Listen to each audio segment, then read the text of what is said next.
The dating app dystopia. Look at the modern young adult.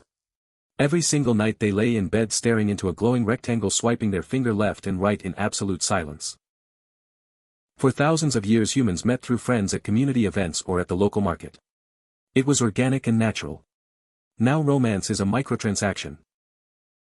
I met my wife at a coffee shop. We bumped into each other and laughed. Romance.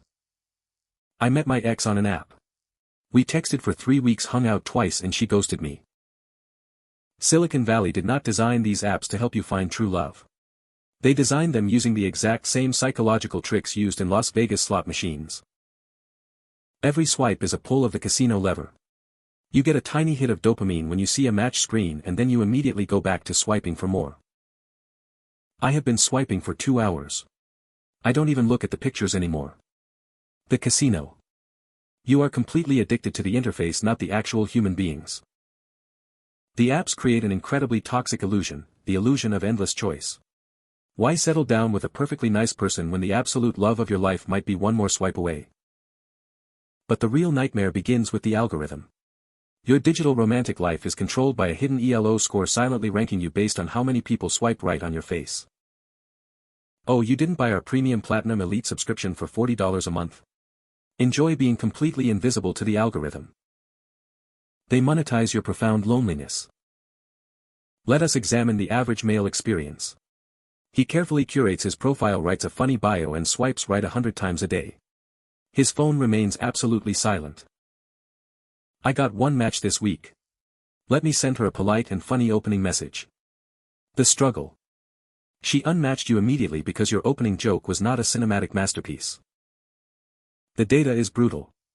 The vast majority of women on these platforms only swipe right on a tiny select percentage of the top-tier men. This creates the Chad paradox. 80% of the user base is competing desperately for the attention of the top 5%. Meanwhile, the top-tier guys treat the app like a fast food delivery service. They have hundreds of options and zero incentive to commit to a single relationship. I just want someone to go on a nice walk in the park with. The divide. I currently have 12 active dates lined up for this week. I am exhausted.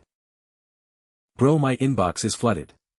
I don't even read the messages anymore, I just send a calendar invite and see who actually shows up. Now let us look at the female experience. It sounds like paradise, but it is actually a nightmare of decision paralysis and overwhelming toxicity.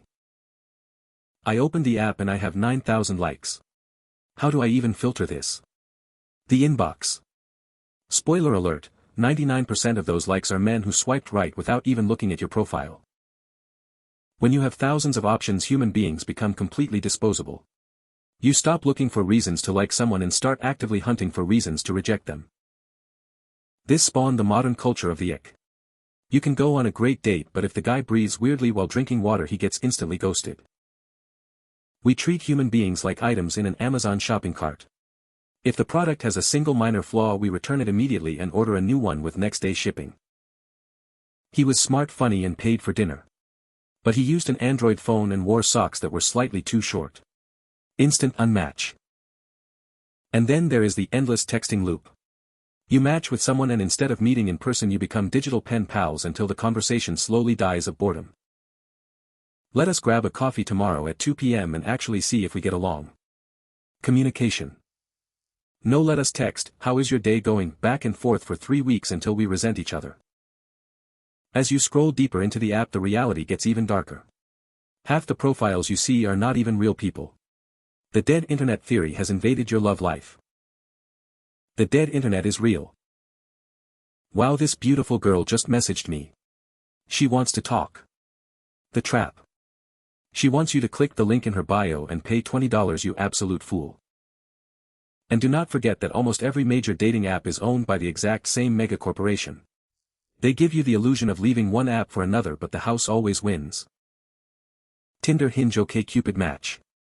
They are all just different user interfaces designed to extract your data and trick you into buying premium super likes that guarantee absolutely nothing. For only $60 a month we will show your profile to 3 real people. It is the best deal in modern romance. Eventually the cycle breaks you.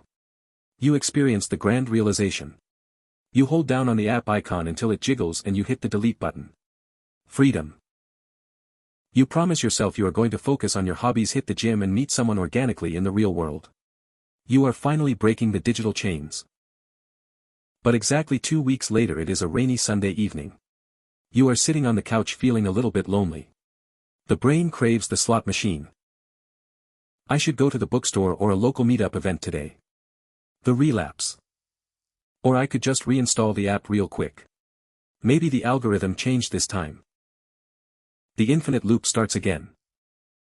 You recreate your profile, you upload the exact same photos and you dive right back into the glowing rectangle of despair, hoping the algorithm will spare you this time. Is there any hope for our generation to find genuine love anymore? The solution. Only if we look up from our screens and actually speak to the people around us. Delete the apps for good. Go outside. Look at the sky. Smile at a stranger in a coffee shop. Even if you get rejected, it is a million times better than being ghosted by a robot. Go and touch some grass.